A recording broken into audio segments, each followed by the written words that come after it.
Hi friends, ரெண்டு வீடியோவையும் நீங்கள் வாட்ச் பண்ணியிருப்பீங்கன்னு நினைக்கிறேன். இப்போ உங்களுக்கு ஓரளவுக்கு ஒரு கான்ஃபிடன்ஸ் வந்திருக்கும். நம்ம கடைசியாக சொல்லும்போது பார்த்தோம் இல்லைங்களா, இன்னும் கொஞ்சம் எக்ஸாம்பிள்ஸை நம்ம அடுத்த கிளாஸில் பார்க்கலான்னு. அதை தான் நாம் இப்போ பார்க்க போகிறோம். We have already seen 2 examples. 2 example நம்ம பார்த்துருந்தோம். இப்போது அடுத்த எக்ஸாம்பிள் பாருங்கள். This is a third example. ஸ்க்ரீனில் பாருங்கள். டால்ஸ் அதுலேயே இருக்குது. Being and by.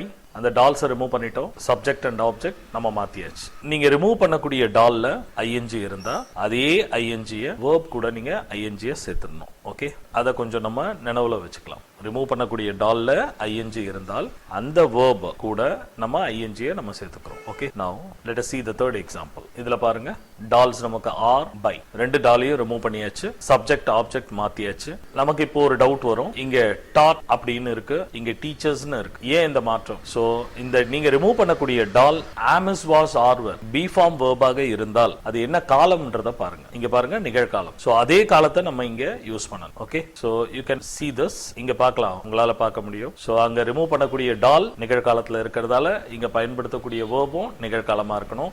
எந்த வாக்கியத்துல நம்ம இதை ஃபாலோ பண்ணணும் அப்படின்னா, நீங்க ரிமூவ் பண்ணக்கூடிய டால் ஆமிஸ் வாஸ் ஆர்வரா இருக்கும் பொழுது we need to follow this. இதை நம்ம ஃபாலோ பண்ணணும். ஓகே, அடுத்த எக்ஸாம்பிள் பார்க்கலாம். இதுல டால் பாருங்க என்ன இருக்கு, பி அண்ட் பை. மீதி எல்லாமே நம்ம மாத்திரும். Okay, so be and by ரெண்டு டாலை நம்ம ரிமூவ் பண்ணிட்டோம். இதை நம்ம சேஞ்ச் பண்ணிருக்கோம். இந்த அஸ் நமக்கு முன்னாடி வரும்பொழுது வீன் மாத்திரம் இல்லைங்களா. இது போல மாற்றங்கள் எப்படி எல்லாம் மாறும் அப்படிங்கறத நான் தனியா உங்களுக்கு பின்னாடி கொடுக்க போறேன். Just keep this. இதை நம்ம அந்த டால் ரிமூவ் பண்றோம், ஆப்ஜெக்ட் சப்ஜெக்ட் நம்ம மாத்துறோம்ன்றத மட்டும் நீங்க பாத்துக்கோ. Okay, now let us see the sixth example. அடுத்த எக்ஸாம்பிள் பாருங்களேன். let the file be saved. வழக்கம் போல நம்ம டால் தேடி பார்க்கிறோம். ரைட், பி இருக்கு, வேற எதுவுமே இல்ல, பை இல்ல இங்க. But the sentence starts with let இல்லையா.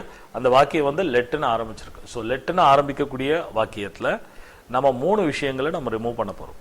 ஒன்று லெட், இன்னொன்று பி, அதுக்கப்புறம் அந்த வேர்ப் கூட இருக்கக்கூடிய சஃபிக்ஸ். சஃபிக்ஸ்னா கடைசியில் இருக்கக்கூடிய 1-2 எழுத்துக்களை ரிமூவ் பண்ண போறோம். ஸோ அதை ரிமூவ் பண்ணிய பிறகு இந்த ஆரோஸ் பாருங்க, நான் எப்படி போட்டிருக்கேன், ஜஸ்ட் இந்த வேர்பை முன்னாடி கொண்டு வரும். ஸோ இது என்ன சார் வாக்கியம் வித்தியாசமா இருக்கு அப்படின்னா, இந்த சென்டென்சஸ்க்கு பேர் வந்து இம்பரேட்டிவ் சென்டென்ஸ் அப்படின்னு பேரு. இம்பரேட்டிவ் அப்படின்றது கட்டளை வேண்டுதல் வகை வாக்கியங்கள் அப்படின்னு சொல்றோம். கட்டளை வேண்டுதல் வகை வாக்கியங்கள். ஸோ இந்த கட்டளை வேண்டுதல் வகை வாக்கியங்கள் பார்த்தீங்கன்னா எல்லாமே வேர்ப் வச்சு தான் ஆரம்பிப்பாங்க அந்த வாக்கியங்கள். ஸோ அந்த வேர்ப் வச்சு ஆரம்பிக்கக்கூடிய அந்த வாக்கியங்களுக்கு நம்ம பாசிவ் ஃபார்ம் செயற்பாட்டு வினை எழுதும் பொழுது நம்ம லெட் வச்சு தான் நம்ம ஆரம்பிப்போம். ஸோ நம்ம இப்படி ஞாபகம் வச்சுக்கலாம். லெட்னு ஆரம்பிக்கக்கூடிய சென்டென்சஸ் நம்ம கொடுத்துருந்தாங்கன்னா, ஸோ நம்ம 3 விஷயங்களை ரிமூவ் பண்ணணும்.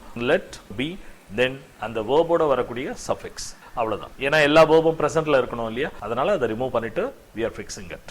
Okay, is that clear? Fine. Now let us see the next example. இந்த imperative sentenceல நெகட்டிவா வருது. நம்ம லெட் இம்பரேட்டிவ் சென்டென்ஸ்னாலே லெட்னு ஆரம்பிக்கும்னு சொன்னா இல்லைங்களா.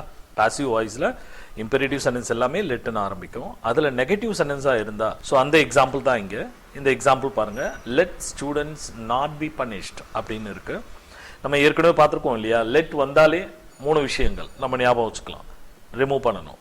First one is let. லெட்டை நம்ம ரிமூவ் பண்ணிடலாம், பி ரிமூவ் பண்ணிடலாம். அப்புறம் அந்த கடைசியா பி பக்கத்தில் வரக்கூடிய வேர்ப் கூட சஃபிக்ஸ் கடைசியில் இருக்கக்கூடிய எழுத்துக்களை 2 எழுத்துக்களை நம்ம ரிமூவ் பண்ணுறோம். ஏன் அப்படின்னா, நம்ம இப்படி மாற்றி எழுதும்போது டெஃபினட்டாக நம்ம இம்பரேட்டிவ் சென்டென்ஸில் நிகழ்கால வினைச்சொல் மட்டுமே பயன்படுத்தணும், நிகழ்கால வேர்பை மட்டும்தான் பயன்படுத்தணும். அதனால நம்ம என்ன பண்ணுறோம், இந்த பனிஷ் அப்படிங்கிறத நம்ம யூஸ் பண்ணிக்கிறோம். ஓகே, சரி. இது நெகட்டிவ் சென்டென்ஸ் இல்லையா. நாட் இருக்கிறதுனால நீங்க அந்த சென்டென்ஸ்க்கு அந்த வேர்புக்கு முன்னாடி என்ன பண்றீங்க, டோன்ட்னு நீங்க ஆட் பண்ணிக்கோங்க. Now the active form is don't punish students. Right?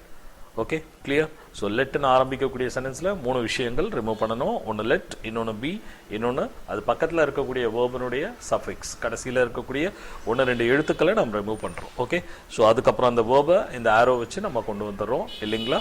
இது நெகட்டிவ் சென்டென்ஸ் நாட் இருக்கிறதுனால அந்த வேர்புக்கு முன்னாடி நம்ம டோன்ட்னு நம்ம சேர்த்துக்கிறோம். Okay, now let us move to the next example. இந்த 8th क्वेश्चन பாருங்க.